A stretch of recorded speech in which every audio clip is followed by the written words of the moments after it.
If you're in this situation where no matter what you do, you're trying the positive affirmations, you're trying rewiring your limiting beliefs, all of that things that people usually advise you, and yet there is something holding you back, yet you find yourself still reacting from a place that you cannot even recognize, and you cannot seem to be moving through that no matter how much inner work you do.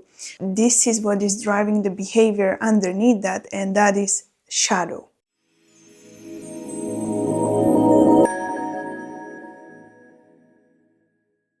The shadow part of us. First off, let's start talking about what the shadow is not, because I see there is a lot of misconceptions in what it actually means. Usually when we hear the word shadow, we imagine that it's something undesirable, something unwanted, something bad, or something part of our personality that we are not happy with, right? And that's where the mistake comes from, because the shadow is actually anything and everything that has to hide itself and protect us from something. So what do I mean by that? The shadow part of us is created most often than not in our childhood. Let's take a scenario. For example, you have been praised for being the good girl, the good guy. Then the shadow part is gonna be the opposite of that. Is the part of you that is actually hidden in the subconscious mind. And most often than not, it is trying to protect us from something. So this shadow part of us doesn't realize it is doing something wrong. If you were praised for always being polite or being nice, then the shadow part is gonna be your suppressed anger. And this is really important to understand about the shadow, because it is so hidden in our subconscious mind, unconscious mind, that it will keep driving the behavior. It will keep running the show. It will keep running the patterns. So if you find yourself, like I was saying at the beginning, if you find yourself overreacting or reacting to situations where you even feel like this is not even me, where does it come from? This doesn't feel like me. I don't want to do that. I don't know why I keep doing that. Then this is pointing you directly towards your shadow, because your shadow will be driving those behaviors. Your shadow will be behind those patterns and those unconscious reactions that you do not have control of, okay? And I want to make it very clear. The shadow part of you, its job is actually to protect you. So when people are talking about let's change the shadows, let's remove the shadows, this is actually impossible, because the shadow is not gonna go away. The whole point of doing this inner work, of doing this any kind of work on yourself, is integration. So what do I mean by that? Integration is something completely different than to getting rid of something. So when I talk about shadow and shadow work, I'm talking about integration of the shadow. So we do not want those parts of you that have been already shamed or that have been already suppressed to your subconscious mind and to your unconscious mind, to remove them, because they are serving some kind of role. This is for you to understand that these parts are not bad. Okay, they are not necessarily bad, because even they stem from some sort of protection. A great example for that would be if you were praised when you were a child or you were a kid, you were praised for being a good student, let's say, or doing good in school on projects, then the shadow part of that could be created by making you a perfectionist. And that's how it's going to stop you today in your adult life with certain projects or doing anything and everything. Literally, you keep getting against the perfectionist side of you, because there is the part of you which is the shadow, which is protecting you from being rejected if you don't get it right, if you don't get it perfect. And that's why you keep pushing for things to be perfect. You keep pushing for things to be done well, and you are not happy if they are not done in a certain way, because it stems from the shadow part of you, because the shadow part of you is doing anything and everything to protect you from what would happen if it was not perfect. That would mean rejection, right? That would quite literally mean you would be rejected. And you can apply this to so many scenarios in your life. For example, procrastination could be a part of your shadow, where the shadow is trying to protect you from getting it wrong again, getting rejected in a way. So it is very important to distinguish between this, because these parts of us are not to be shamed. The whole point of this is, like I said before, is the integration. We want to integrate this shadow. Important thing is to understand all of these parts of us serve a purpose. So how we were brought up, how we understood the things about us, about life, about anything and everything, that matters so much. And here's the funny thing, because when we were kids, we kind of didn't understand this as a whole. We definitely didn't understand what is the shadow, what is the mind, and didn't understand any of those things. So we kind of looked at the things from the point of view that things are more or less black and white. If we were praised for something, that meant this is the right way, this is the correct way, and the opposite of that was not wanted, was undesired, was something that we have suppressed. This is a very good way to understand that and imagine that. So all of those things that we have not wanted, because those aspects, those traits of us would mean that we were not lovable, or we didn't belong, or we didn't get the praise that we so wanted from our parents, then that would mean something about us. And that's why we suppress those traits of us. We suppress them down, we hid them away, because we wanted to be loved, we wanted to belong, we wanted to do all of those things, which is happening again. It's not like we decided to do that. It is automatically, right? It's like a game of survival, because when we are kids, when we are children, we take everything quite literally, right? So if we made some kind of connections in our mind, then that would mean this is it. We never questioned it. We just questioned if we are loved, if we are belonging, and if we are kind of protected from the world. So that's how the shadow part is created. And that's why I am really huge on saying that this part of you, it is not to be suppressed, it is not to be removed, and it is not to be shamed. Okay, because it is already shamed in that shadow part of you, where subconsciously it was put there. What I didn't mention is how the shadow is actually running the show. It often comes around as a sort of reaction or behavior or overreaction or anything like that, which we are not actually proud of, which we are not consciously choosing or opting in. It is like a behavior that is coming from underneath, that is something that we cannot even explain or understand why we are doing that. It is something that is driven from the shadow. It's a reaction, and it's the protective mechanism that is setting up, and it's setting up automatically, right? We don't have any power over it, because it is protecting us. It thinks it is protecting us most of all. It's gonna do it no matter what, no matter how logically you explain this doesn't make sense for me to react like this.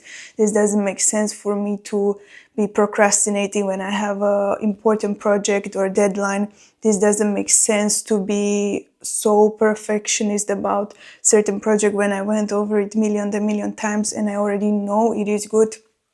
It is not logical, once again, okay?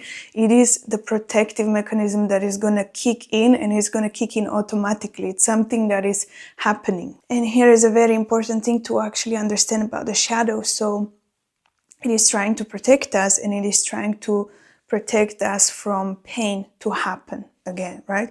Because it has this experience of something that was painful and that happened to us. For example, this rejection, or when we were punished for some behavior or certain things. That's what it's trying to avoid from happening again. So it's this protective mechanism that kicks in automatically behind the scenes, and it's going to drive the behavior, and it's going to drive the situation into not happening, into not repeating the same patterns, into not repeating the same hurt. Like I said before, every shadow has its job. Every shadow has its job, and most of all, it is protection. and it is trying to remove you from situation and from hurt to happening again. And that's why if you want to do your own shadow work, I would suggest to start questioning when this part of you comes up, and you might not even be able to name it yet. But if you are reacting in a way where you don't understand what's happening, I would suggest you to start asking these questions. What is this trying to protect me from? It's much different when you are thinking about the shadow or the behavior in terms of, I cannot believe I did this again, I cannot believe I reacted in such a way, and you start shaming yourself into a certain spiral, and you're trying to say to yourself, I cannot do this, it's not good for me, I cannot do this anymore, and you are pretty much putting blame on yourself when underneath this shadow is working to protect you from certain situation. You won't be able to rewrite it from pushing or forcing yourself to react differently, okay? So if you start asking and questioning what is this trying to protect me from, then you might uncover what is underneath. And when you uncover what is underneath, that's pretty much gonna resolve that situation, I dare to say, because this is what I do with my clients in the hypnotherapy session as well. So when we locate the shadow part, the part of you that is here to protect you from certain hurt, what we do in the actual session is figuring out and uncovering what is this part of you trying to protect you from, first of all. And when we uncover that, we can move along and start accessing where is this part of you even located, because somatically speaking, it's usually located somewhere in your body. And then it's much more easier to understand where it's located and where it's a tension. In a lot of people, it shows up as a tension in the shoulders or in the body or somewhere where they hurt even. Then we ask this part of them, why is it protecting you from, and what is it, when did it come into their life, at what age? And then we uncover what was happening in the person's situation when this came up for the protection or for any sort of situation. And then we access and we distinguish if the protection is still necessary, because what happens in the hypnotherapy and what I do and heavily focus on is reminding my clients that they are not, let's say, 4 years old, 7 years old, whenever these patterns start showing up, or this part of situation or these feelings start showing up. They are not 4 anymore, they are not children anymore, they are grown adults. And when you actually speak to this part of yourself, when you actually address this and you reassure this part that you don't need that kind of protection anymore because you are not this and that, you are not the hopeless child, you are not the one that couldn't protect yourself, most often than not, this part releases its grip. And sometimes it even is willing to exit, and sometimes is willing to take on another role that is more beneficial. For example, if someone is working on their confidence, we ask that part if it would be willing to support building more confidence in certain situations. And there is a lot of things that actually happen inside of my sessions. I don't want to go too deep into that, but if you're working on that yourself, you can do so even without being in a hypnotic state. You can start journaling on these questions, and you can start uncovering and figuring out what these parts of you actually want, what they're trying to protect you from, when did they appear, and if they would be willing to take on a different role. You can easily do that in your own journal or talking to yourself. If you would like guidance in that, I have my links there so you can contact me. The shadow is not the enemy. The shadow is actually your protector, and it had to come up at certain situation, at certain age in your life to actually come and try to protect you from pain. But now that you are a grown adult, you have the possibility and capability to prove to that part of you that you don't need them anymore for that certain particular role. For example, you don't need to be perfectionist anymore. You don't want to procrastinate. You don't want to be people pleaser. All of these things can be changed and reframed into working for you instead of stopping you from achieving your goals. Yes, the shadow is here for your protection, but if that protection is misaligned, it is actually holding you back from achieving your desires, your dreams, your reality that you really want to live out, right? If the shadow is protecting you from speaking up because you were praised for being quiet, let's say, then you cannot speak on the public, you cannot express yourself, you cannot communicate yourself, you cannot get your message out there in the world, then obviously that's not going to help you on achieving your desired reality, because that's what you actually have to do, and that's what the shadow is holding you back from.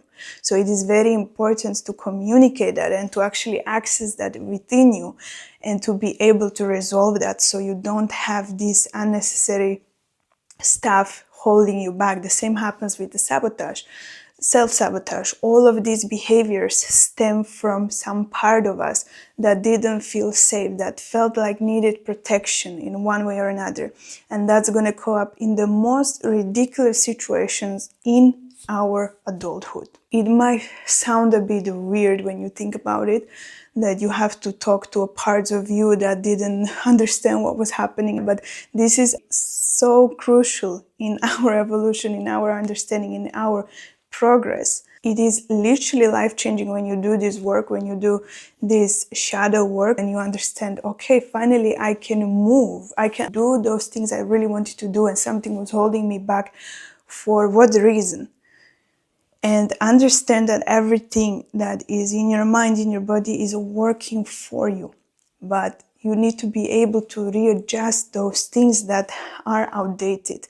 And most of us, if we never looked at it, if we never did this work, we have so many programs and so many shadows actually running behind the scenes from our childhood and running the show, running our life without us even knowing, without us even being aware. Okay, so once again, if you would like to take out your journal and write this down, this is what you can do, how you can start tracking your own shadows if you would like to. Track your triggers.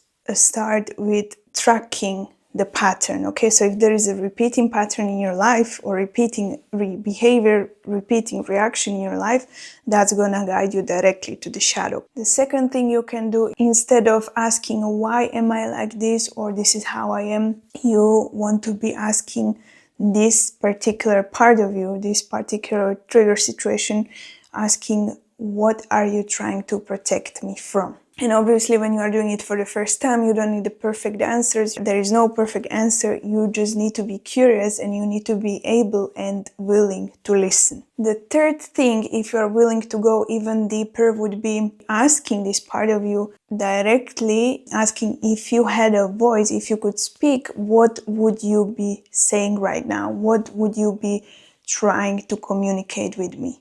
And really, again, you have to be able to listen and willing to get the answer to come to you. And it's very important that you are not trying to change this part of you, you are just trying to understand it. And the fourth thing, the most important thing, is when you uncover all of these things, the important question is actually ask this part of you, how could you support me better now? Instead of using the old strategies, whatever it was, how could you help me to achieve my goals and dreams, for example, or to be more beneficial for me? And then again, you have to be willing to listen to that part of you. And this is quite literally a part of what I'm doing in the hypnotherapy session. The only difference is if you're doing it on your own, obviously you don't have a guidance, you don't have someone there to guide you into that, but you can easily do it by yourself. The only thing is, since you are accessing that from the conscious mind, you might not be able to get to the root cause, right? Some people will not be able to get the answers just by journaling or just by asking themselves. Some people will be completely, absolutely able to get that. So that's the difference. But when you are in the hypnotic trance, hypnotic state, you are able to access the deep-rooted fears and desires and all of these things, because we are directly accessing the subconscious mind, where all of these parts of you, the shadow, the subconscious limits, the limitations, the protections, all of that is hidden there. So that is the difference. And I hope this was helpful to you, and I hope it will give you more kind of understanding of why you react in certain ways that are not desirable to you. And most of all, I hope you understand that nothing about you is wrong, particularly not your reactions, not your behaviors, none of that. It is most often than not just misguided energy, misguided protection, and misguided systems that are trying to still run the show underneath, and they are still to some extent believing that this is how they are helping you. So this whole work and the whole core of my work is just to work with those parts of us and to actually align them and align pretty much us with the life that we want to live out, to not to be hindered by these invisible systems and protection mechanisms that are running the show, and to be able to let us move through life in a way that we desire, so we don't have to spend our whole life fighting ourselves and fighting our behaviors and fighting our ways, when there is much easier way to go about it and to actually work with the whole system, mind, body, and soul, right? All of that can be aligned to work with us and to actually support us, so we don't have to spend our life in this constant fight with our inner demons or our inner behaviors, and it's just so tiring. So that's why I created this video, and I really hope and I believe it will help you. And another point I would like to make is, on this journey, there is no such thing as perfection. Okay, you will not get it perfect. And again, if you're trying to get it perfect, perfectionism might be your shadow self that is trying to keep you from the rejection. So once again, it is not to be perfect. There is no such thing as perfect. It is about the journey, and it's about, most often than not, just to be curious, okay? Be curious about things and understand that every single behavior, every single pattern, every single force that is driving your behavior or your habit can be changed. It absolutely can be changed if you approach it from the point of curiosity instead of pushing and forcing. If you approach it from the point of open-mindedness and the willingness to try and to do and to work with your system instead of against it. So once again, about the shadow, please do not shame those parts about you. Do not try to force them out. Do not try to push them aside. Just try to understand that all of this is a part of the huge system and very intelligent system that is running the show. I believe deeply that all of our systems are crazily intelligent, because they come up with this protective mechanism, with all these habits and behaviors in order to help us. And we just need to readjust and realign that energy and that protective mechanisms in order to help us. And that's all that it is.